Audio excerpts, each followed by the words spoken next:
নতুন বাংলা ভাষা আবিষ্কার পার্ট 2। প্রেমিকার কামড়ে প্রেমিকের মৃত্যু। এ বাবা কোথায় কামড়ে দিয়েছিল ভাই? ফুল ছিঁড়বেন না, প্রকৃত প্রেমিক ছিঁড়ে না লাগায়। বিয়ে লাগানোর কথা বলছে, এইসব দুষ্টু কথা কেন বল? পাবলিক টয়লেট, আচ্ছা এখানে প্রস্রাব করা নিষেধ। আর টয়লেট তো পেচ্ছাপ হিসু করার জন্যই বানানো, ওখানেই টয়লেট করতে না করতে।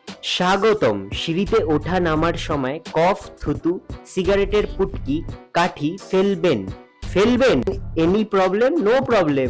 পারতাছেন বাড়িওয়ালা, মানে তুমিও সিঁড়িতে গিয়ে পায়খানাও করে দিয়ে আসতে পারো, ও পরিষ্কার করে দেবে। সুপার চেলুন ডাই ফেসিয়াল মেসেজের বানান ভাই, এটা মেসেজ লিখেছে। অ্যান্ড চিলড্রেন কাটিং হিয়ার, এ কি ধরনের সেলুন ভাই যেখানে বাচ্চাদের কাটা হচ্ছে? স্বামী কাবাব, প্রতি পিস 30 টাকা। স্বামীর কাবাব নাকি স্বামীর ওই জিনিসটার কাবাব? লোকনাথ লন্ড্রি, এখানে স্ত্রীও পালিশ করা হয়। এ ছি। নতুন বাংলা ভাষা আবিষ্কার